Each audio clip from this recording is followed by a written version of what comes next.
Good morning, everybody. Afternoon, good night, depending on where you're at in the world and when you're watching this. But it's December 10th, it's 2012. I'm going to make this video talking about some things that we have going on here in Tennessee with our Norml organization, which is the National Organization for the Reform of Marijuana Laws, which we have a chapter here in Tennessee that is gaining momentum. I don't know if it's just now starting to gain momentum because more people are feeling they're able to come out and speak about it, or if this is just them times, which I believe, when knowledge is increasing, like it says in the book of Daniel in the Bible. But anyway, I'm just going to give an update of what we got going on here in Tennessee to anybody who is interested. This week, this Saturday, December 15th, we are having the Southeast Regional Norml Conference in Tennessee, in Nashville. And we're going to have quite a few speakers that's going to be speaking on a lot of different topics, cannabis related. We got some people coming in from Alabama. We got some people flying in all the way from California. I mean, we got people coming from a little bit of everywhere who, you know, we're all trying to just share our ideas, spread knowledge of how we can win this war, because we're realizing that time is running out. We can sit here and argue about it all day, or we can sit and be silent about this issue all day, but either way about it, time's running out. And for a lot of people, time's already running out. So many people die every day and they never even get the opportunity or chance at the most potent medicine on the face of this earth. Period. But anyways, we got that conference this Saturday, and that's, like I said, in Nashville. Anybody who, if you are interested, just message me. I'll give you some more information on that. On April 20th, 2013, we'll be hosting a hemp fest in Nashville. It'll be the first one we've had in Tennessee. There's been a lot of hemp fests, you know, we know in Canada and Washington and different states I know have had them, and they all seem to be a good thing, bringing people together, spreading that knowledge, and just trying to give people inspiration. We're going to have one of them, and they'll be on April 20th, 2013. We're trying to get that planned. Me personally, I am the one who's over informing churches, trying to get people who go to church members, preachers. I'm trying to try to get churches involved, because here in Tennessee we're known as the Bible Belt, and I don't know if our belt's too tight or it's not tightened at all, or the loop's missing, or what it is, but we might be considered the Bible Belt, but I don't think there's too many people who actually read the Bible, if that's what they claim that they really believe to be true, which I believe that, but I actually read it. I don't just listen to a man tell me what one verse means that he pulled out of a chapter, then took the whole context of that chapter away, then tried to make this verse mean something that it really don't mean. I like to read it all for what it is, from the beginning to the end, because that's how we watch movies, that's how we read books. I mean, so many people have opened the Bible and read a little bit and tried to explain it to people, and that's what's wrong. I mean, I don't try to explain movies I've only seen the preview for on TV. Well, I mean, but anyways, that's my job. I'm trying to figure out how to break the icing. And any advice, any comments that anybody can give me, I mean, nothing, I don't really want nothing negative or to say that's a silly idea. I mean, it may be to you, but if it is, just, I guess, keep it to yourself. I'm looking for some feedback, for inspiration to any ideas, because there is a lot of people who go to church around here, whether they fully know what they believe or not. There's a lot of people. They carry Bibles, even though most of them are closed. They're not open Bibles. That they're still very close to the truth, and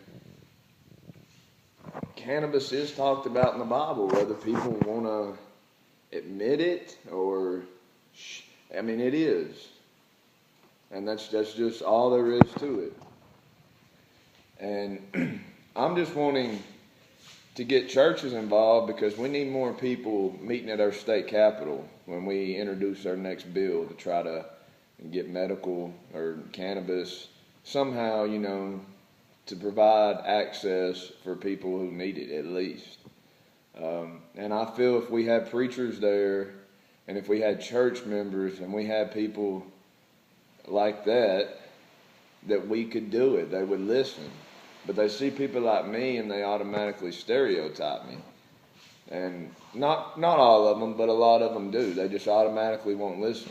They automatically cut off. If you say cannabis or if you say marijuana or if you say alternative medicine, if you say, they'll automatically turn off. And a lot of them, it may possibly be because they're getting them pharmaceutical cutbacks, A lot of our politicians get the pharmaceutical cutbacks, just like a lot of these doctors get pharmaceutical cutbacks. And maybe that's it. But this is not an issue that's about money. So many people say, we could make so much money off this, blah, blah, blah. Well, you know what? Our governments and police and all them, they're making money off it being illegal. That's why they don't want it legal. I mean, they can make like $3,000 a gram, You can bust somebody with just a little bit and boom, $3,000 worth of fees and all that. I mean, nobody can sell it for $3,000 a gram and nobody would buy it for that. But our system can make $3,000 a gram off of it, how it's designed. If it's, we need to think of it like that. It's not a money issue. This is an issue of compassion. This is an issue of where we got people suffering who don't get relief.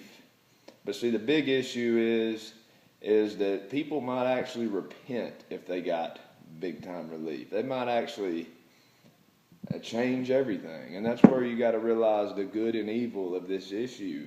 Whether you're a believer in the Bible or not, that's not the point. You got to look around and see that there's good in this world, and you got to look around and see there's evil in this world. That's just all there is to it. I mean, there's some of the best people ever. You'll meet them, and then you'll meet some of the coldest people ever. You'll meet some people with the thickest blood ever, then you'll meet people with the thinnest blood ever. It's just how it is. But we need to look at this issue that way. We need to look at it as from good and evil. Why is it illegal? Why is there so many people who are so against it and get so red-faced and pissed off when it's brought up? Why is it? Well, my opinion, taking it from a biblical standpoint, because that's what I like to do, is that God said that he would turn their minds over to a reprobate mind. They wouldn't even be able to comprehend the truth. When the time of knowledge increases here on the earth, they won't be able to comprehend it.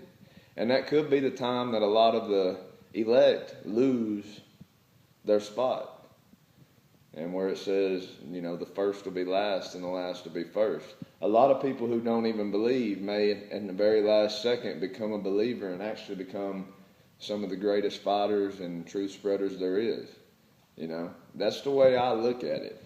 A lot of people, they think, well, I'm a Christian. I've been a Christian for 40 years. I've been going to this church, blah, blah, blah, for all this long. And, I'm not saying you're damned or you're wrong or anything like that. But if you're that complacent, you just need to realize, the people in the first church, they moved around constantly. They were constantly on the move. And there's a reason for that. And if we were actually doing what they were doing then, today, we would probably still be constantly on the move. I'm talking to myself more than anybody who's listening to this. That's why I make these videos. I'm trying to better myself. I'm trying to, once you record yourself, if I go against anything I'm saying, I'm a liar. And I ain't saying I'm perfect, but I'm just trying to better myself. That's why I make these videos. But I just don't understand if we could get together a group of preachers, a group of dedicated, compassionate Christians who really want to help people, especially the terminally ill and diseased, which was, Jesus' first manner of business, really, after he got back from, fasting. He was with all power, and then he was healing diseases, and then he taught the apostles and the disciples. We need people who want to really help people. And if we can get people to understand this issue and get out of their head this, people just sitting around rolling and smoking constantly, because that is the least effective way to use it to get the most benefits medicinally out of it. We need to be using the oil. We need to be eating it. We need to be juicing it. Them are the ways that are by far the most effective. Now, don't get me wrong. Smoking it has been proven to have medical benefits. It has, and it does. I'll testify for that myself. But it's still the least effective way to use it, whether people want to admit that or not. Maybe, a lot of people might say, well, that's all we do is smoke. Well, if you've never ate it, if you've never put it on oil and rubbed it on your skin or did anything like that, well, then you can't really talk about it. That's like somebody saying, well, weed's so bad, marijuana, and they've never even used it. Why? You don't have the right to say that. You don't have just like I can't have the right to, give somebody a review of a vacation to Australia. I've never been there.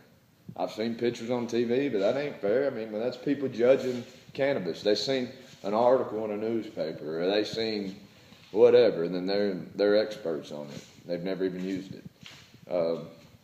Anyways, like I said, I'm trying to, my job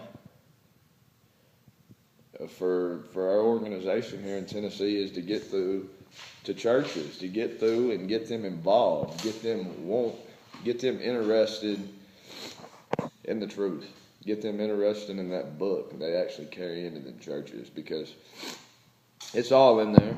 It's all in there. This is nothing new under the sun. Just like it says in Ecclesiastes, there's nothing new under the sun. It's all here. This has all happened. It's happened before. It's been happening. And this herb's been in the middle of it. That's why I personally believe it is the tree that has the cherubims of fire surrounding it. And the only way to get to that tree is to go through the fire. It might be too deep for some, but like I'm saying, I'm needing advice. I got a good letter written. I was just going to send it out to, say, 20 or 30 churches and see if I can get a few responses. And the goal is to get some responses and to actually go do a presentation in the churches, given the history, given the medical benefits, and then talking about the possibilities. That's the 3 topics that I want to just touch on while doing a presentation. It may start a riot. It may start a revival. Who knows? I want responses. So like I'm saying, I'm going to send out this letter with their information and just a letter I wrote.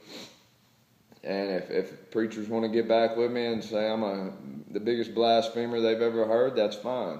If they want to get back with me and say we would love to have a presentation, that's awesome.